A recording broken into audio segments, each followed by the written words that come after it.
Good morning. Morning. So as was stated, my name is Jay Wylie. And what does the J stand for? That's it. It's just a J. The reason it says J Grant Wylie on there is it was likely pulled from my Facebook profile. And if I had my real name on my Facebook profile, everything that I do, say Grant likes this, Grant is now friends with this person, Grant suggests this page. The only problem with that, even though it is technically my legal name, is my dad and I share a name. I'm Grant J. Wylie, and he's Grant J. Wylie, but I'm just the letter J. He's J-A-Y.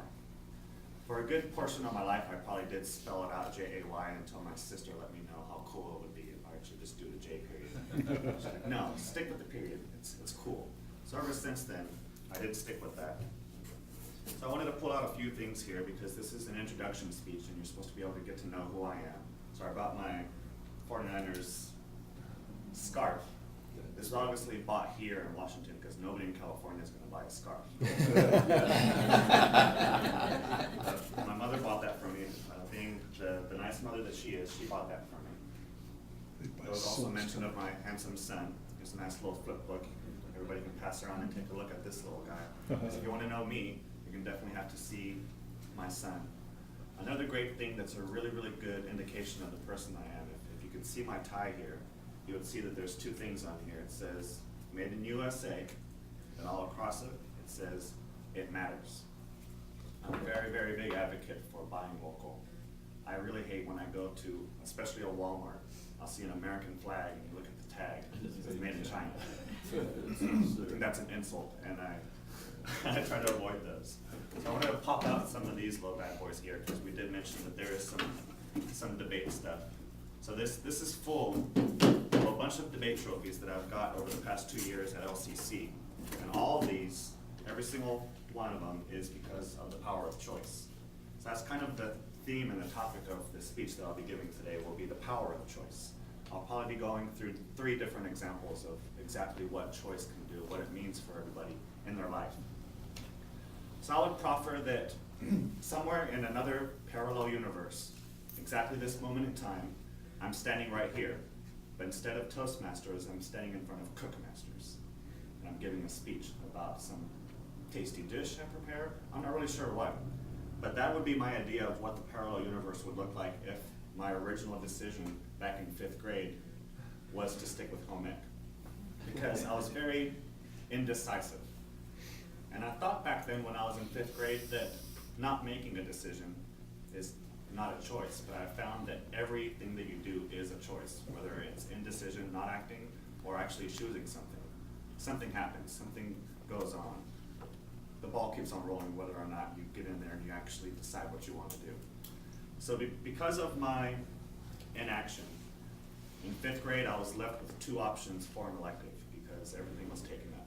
So there was either go to home ec or join choir.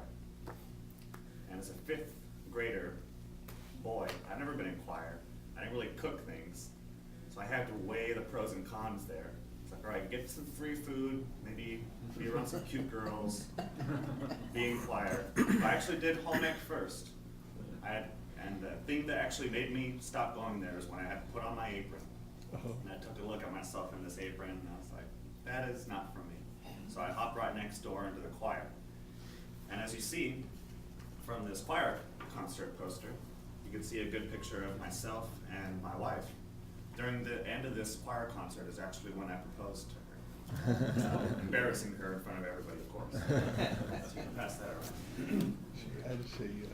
So yes, in this parallel universe, I would have been standing in front of a Cookmasters meeting here instead of this Toastmasters meeting.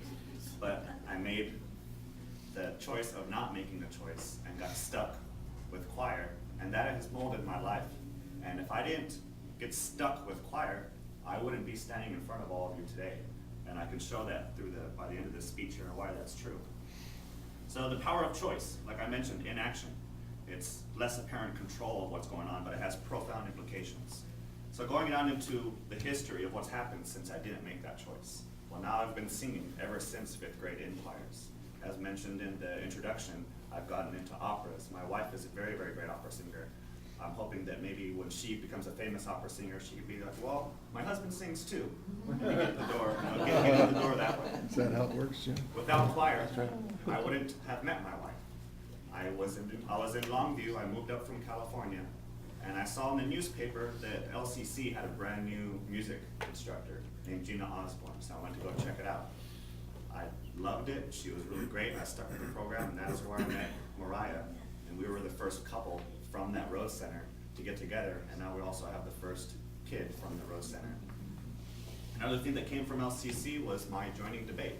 If I didn't go to LCC to take choir there, I wouldn't have joined debate, I wouldn't have learned all of the skills, all the communication skills, and I wouldn't have taken part of this competition that Leslie and I both competed in to bring us to this lovely organization in the first place. So here we see all these profound implications. I'm a husband now, I'm a dad now, I'm in Toastmasters, I have tons of cool trophies to show off. All of this is thanks to my inaction, which indeed was a choice. It still led to all the great things that I have in my life now. So I decided to actually take things by the reins and really make my choices, instead of just being inactive and letting choices be made for me. That's when I made the decision to actually try to be in control and rein in all of my choices myself. So if we go into the third point about my future goals and my aspirations, because that's going to be really talking about what I plan to make as choices later on in the future. So, as mentioned, I'd like to finish my MBA. I'd like to get a master's in math as well. And I want to be a successful consultant. But there is another great thing about the inaction that I had, the choice that I inadvertently made. Through that inaction that led me into choir, that led me into LCC, into the debate team, into the competition, into Toastmasters, I've somehow gotten the smooth speaking skills which were able to persuade John Anderson to let me be a part of his team at the Because Business Resources. Consulting has been one of my dream jobs for a long time now. And I have the ability to get experience in this consulting business while I'm still pursuing an MBA. I think that's almost unheard of, that you can become a consultant while you're still going to school to learn how to become a consultant. All these things, all these blessings, all these gifts, whichever thing you want to call them, all of them are because of choices. Whether I made them myself or I made them through inaction, they were all because of choices. So the other choices that I want to make sure that I make, I want to make sure that I become the best husband I can be, the best dad I can be, and I also want to make sure that I can be the best Toastmaster I can be and grow with all of you.